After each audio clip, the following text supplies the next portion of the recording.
Yes, hello mga troopers and friends, and welcome once again to my channel, Ni Rey. And if you're new to my channel, please make sure to subscribe and please hit the notification bell so you'll be updated and you'll be notified for new videos that I upload on my channel. Actually, this is going to be my first ever sit-down vlog, and it's actually a very fresh topic on my channel because this is a little bit political because most of my contents are about travel and lifestyle, but I think we need to also consider this topic because this relates to as many Filipinos living in our country. Because this concerns about the political and the economic situation of the Philippines. This is Ray, and don't forget to like, share, and subscribe. Yes, mga troopers, our topic for today is about the recently delivered SONA of the President of the Philippines, the State of the Nation Address by President Rodrigo Duterte. That was just last Monday, July 22, 2019. Actually, I was trying to make it earlier, but I still have to make a little research and listen to the SONA again, so at least I can have a better comprehension of the details and the statements that the President was able to deliver during his SONA. So as we have known, like, it was the third SONA of the President, and as we have heard, it was the longest SONA ever that he was able to deliver. It lasted for about 1 hour and 30 minutes. Okay, so yes, this is going to be a long discussion, so please lend me your ears if you're interested to know about the situation of the Philippines as a country and where we stand right now and how does it affect you as a citizen of this country or even as a visiting foreigner of this country. I think even if you are a visitor or you are a foreigner, and especially if you are an investor or planning to invest in the Philippines, it is also very important to know the situation of the Philippines as a government. So here we go. We will be discussing several points, and we will go topic by topic based on the SONA of the President, and yes, a little reaction on what has been stated in the SONA and the actual situation of our country. And yes, of course, the President started by greeting some of the dignitaries attending to his SONA. Of course, there was the Senate President of the Republic of Philippines, Senator Vicente Soto, and Alan Peter Cayetano, the Speaker of the House of Representatives. Also, he made mention of the Vice President of the Philippines, Leni Robredo, and the past presidents were also there, and all the guests and visitors in the hall where he delivered his SONA.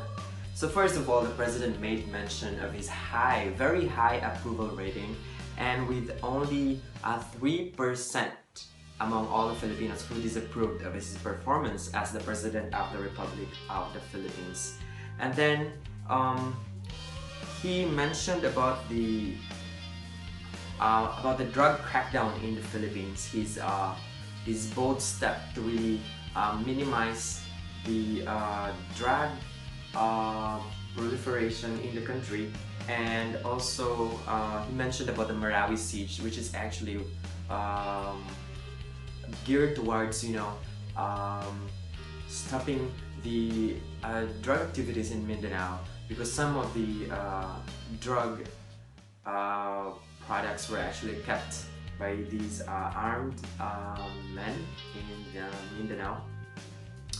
Then another thing, he mentioned about the death penalty. Actually, the President is asking the Congress to bring back the death penalty for drug-related cases and plunder-related offenses in the Philippines. Next, he discussed about corruption, because as we know, his government is also bullish enough to fight corruption. So he mentioned about some agencies in the government which have yes, corruption issues. There was PhilHealth with the ghost kidney treatment scam. But he also lauded NBI, the National Bureau of Investigation, for the arrest of high-profile criminals. And also he mentioned about PAGCOR, about that 16 billion money. And also the Bureau of Customs. We all know that the Bureau of Customs is also one of the agencies of government which have high issues of corruption. And for his term, the Bureau of Customs has already the officials have already stepped up their game, because they were able to collect about 555 billion in taxes. That was as of July 2018, I guess. And then yes, what the president said that as government officials, they should lead by example, and for most agencies we should promote the ease of doing business, especially for investors and for those entrepreneurs who want to start business. It should be easy for them to get the permits, the clearances, and some related documents to start doing business here in the Philippines. And of course, the president talked about the anti-red tape. So that's Republic Act 9485. So it promotes the transparency in doing business with the government. And yes, it also promotes, one of its objectives also is to lessen the corruption happening in the government. He mentioned agencies like the LTO, the Land Transportation Office, the SSS, Social Security System, the BIR, Bureau of Internal Revenue, the LRA, or the Land Registration Authority, and Pag-ibig, because of the complaints that the Office of the President has been receiving because of the delay in the processes. So basically that was the goal of the anti-red tape law. And also the president has established the 888 number that you can call to direct your complaints to the Office of the President. So it's also a way for the Office of the President to be more responsive, and his government to be more responsive to the concerns of the Filipino people. And the President also reminded government officials that the employer of the government officials are the people.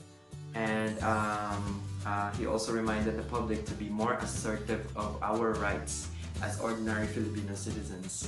So in order for us to really contribute in mitigating the corruption in our country, we should be assertive as Filipino people. Then regarding the processing of permits, the president also directed the mayors to ensure that the Filipinos will experience the ease of doing business. Because he compared it to the city of Davao, where you can actually get the permit in an hour.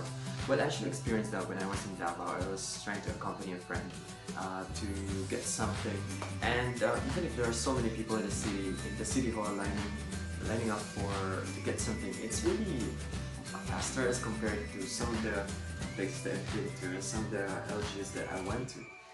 They are more responsive about the processes in the local government.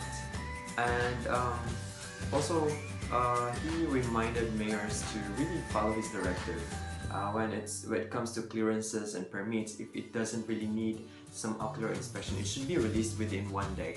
So he also called the attention of the Secretary of DILG, the Department of Interior and Local Government, Secretary Anyo, to reprimand or suspend mayors who will not follow these instructions in their office. And then next, he also talked about the rehabilitation of tourist destinations like our province of Bohol. So it's going to be good news to areas where tourism is really one of the major source of economic activities.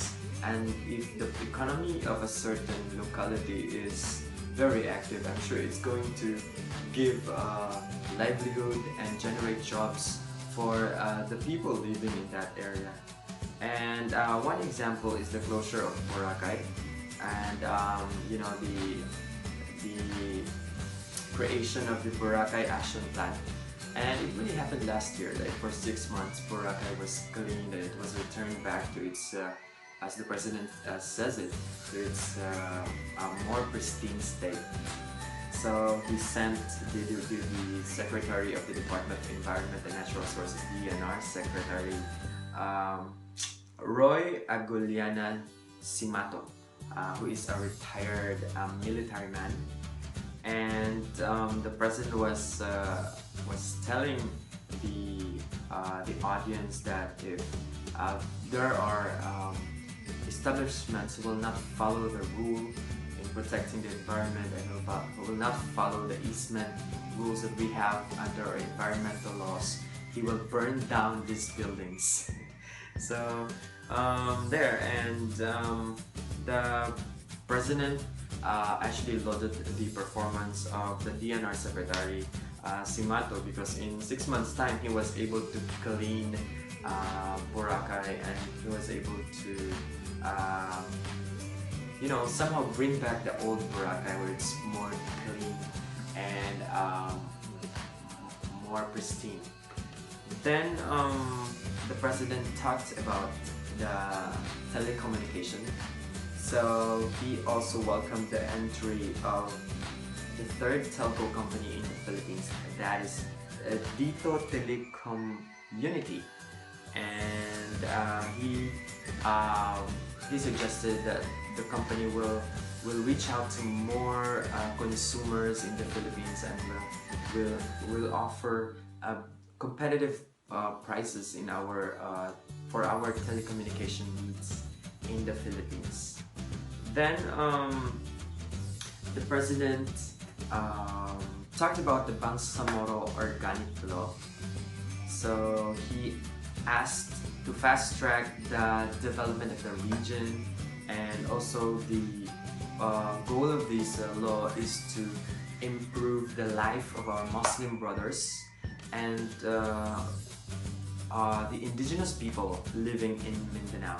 So he also dreamed of a more progressive and unified Mindanao. Then the president also talked about ending the communist violence in our country. That's why he formed the National Task Force. So he assigned several members of his cabinet to take care of some areas in the Philippines which have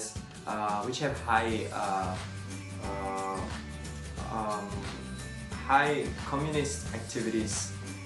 And next is on the topic of education. I know this is very important for most Filipinos because education is actually one of the priority sectors that we need to look into, especially for our government.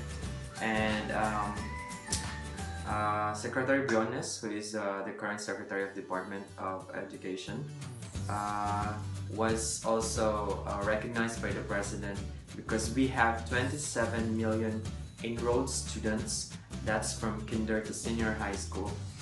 And he also made mention of the alternative learning system. Have you heard of the ALS? So this program is actually for the out-of-school youth and the adult learners. Actually, we need to expound more about this, and we need to, I think our educators need to do more drives in encouraging out-of-school youth to go back to school and learn, because as we all know, if we have well-informed citizens and highly educated individuals, it will also help the economy of our country, because we will have a well-informed manpower, highly educated service sector. So it's going to help our economy in return. And we need to encourage people to go back to school instead of just be unuseful in the community. And then the president also made mention of National Academy for Sports.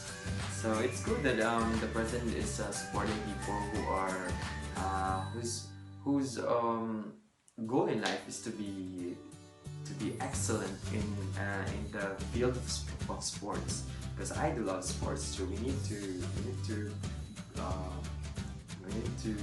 go out sometimes and play. We just don't always work. We just don't always study. Sport is also an important aspect in our lives. And then next, the president made special mention of Bongo. I think of the many senators who were inside the hall, he only mentioned of Bongo, his trusted aide, and a newly elected senator in the Republic of the Philippines. Then next, about the barangay polls, the president is trying to ask Congress to postpone the barangay elections and the SK elections from May 2020 to October 2022. Next is on the protection of our overseas Filipino workers. I know a lot of people can relate to this because maybe most Filipino families, there is at least one family member who is working abroad, who is working outside the Philippines, especially those OFWs who are working in the Middle East.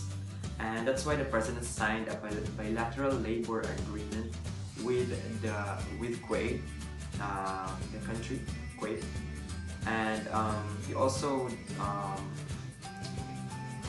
dreamed of establishing a department of overseas Filipino workers. So it's going to be very beneficial for families who have OFWs in their family, because there's going to be one department which will focus on the needs of our OFWs.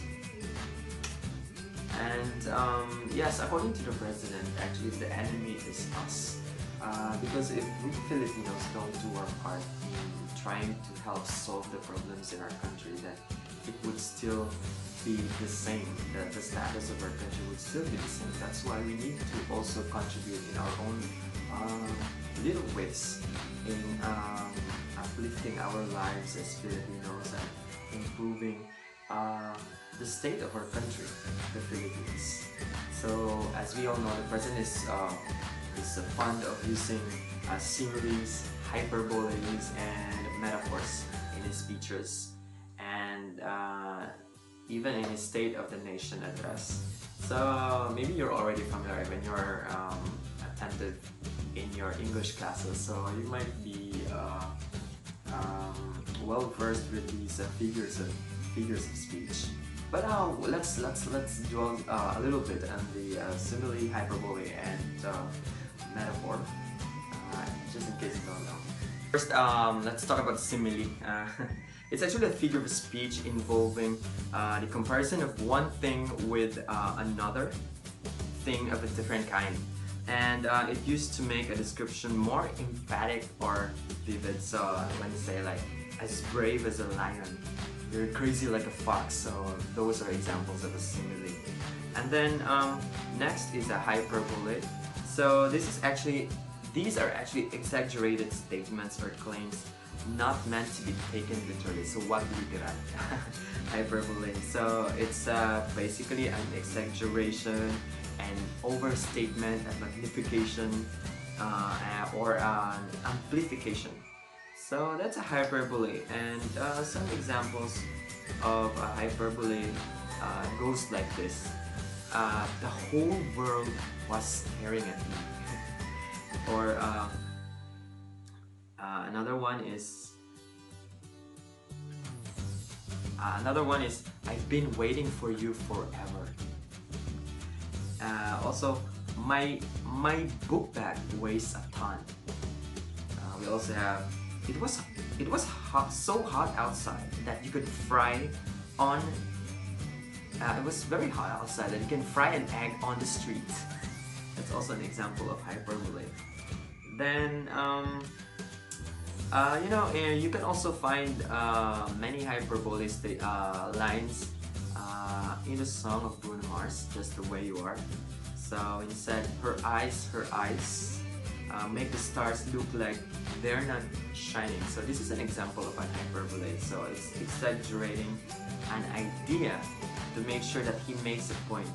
So it actually means that Mars' lover's eyes are not actually brighter than the stars, but he claims they're to emphasize how beautiful her eyes are.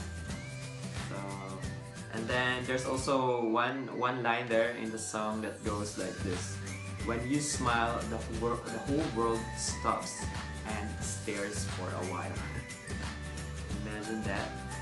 And also, I'll just talk a little more about the personification. So it's actually a figure of speech also where human qualities are given to non-living objects. And in the arts, personification means representing a non-human thing as if it were human. Yes, and example of this include the stars dance playfully in the moonlit sky, or it could also go like this: opportunity was knocking at her door. So that's an example of personification. Iba pa rin ang may alam, diba? This is Ni Rey, and don't forget to like, share, and subscribe.